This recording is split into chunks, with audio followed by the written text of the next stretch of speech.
जो आप गई थी लखनऊ, अंतिम सवाल यही रहेगा, तो उसमें घुसने नहीं दिया गया, पवन सिंह मिले भी नहीं, तो पुलिस भी आ ज्योति गई। सिंह जी समय दोबारा से बयान देती है कि लखनऊ फ्लैट में आखिर उनके साथ क्या हुआ था। पूरे वीडियो को अंत तक देखिए, हम आपके साथ शेयर करने वाले हैं कि ज्योति सिंह जी ने आखिर क्या बताया। तो रिपोर्टर का सवाल था कि आप लखनऊ गई थी, आपको लखनऊ फ्लैट में घुसने नहीं दिया गया, पवन जी से आपकी बात नहीं हुई, जिसके चलते आपने लाइव आके सोशल मीडिया पे बताया अपने जनता को।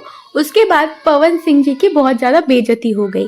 तो ज्योति सिंह जी का इस पे कहना था कि ये मेरा इंटेंशन नहीं था, मैं बिल्कुल भी नहीं चाहूंगी कि मेरे पति यानी कि पवन सिंह जी का कभी भी इज्जत बहुत लोग यही इल्जाम लगा रहे हैं कि ज्योति सिंह जी ने ये सब कुछ प्लान करके किया था ताकि पवन सिंह जी का इज्जत खराब हो और इनकी इज्जत पे बात आए, उनकी पुलिस बदनामी भी आ हो गई। जाए। समय तो जो किया आपने, उस पवन की हवा निकल गई उस मामले से। देखिए ऐसा कुछ इंटेंशन नहीं था कि ऐसा कुछ हो, क्योंकि वो मेरे पति हैं ज्योति सिंह का कहना है कि वो ऐसा कुछ भी नहीं करना चाहती है जिससे पवन सिंह जी की और मैं कभी बदनामी नहीं हो। चाहूंगी कि मैं मतलब मेरी वजह से उनकी बदनामी हो या फिर उनको ऐसा कुछ फेस करना पड़े। मैंने सामने से देखा है, मैं उनके घर में रही हूँ, बहुत सारी चीजें हैं जो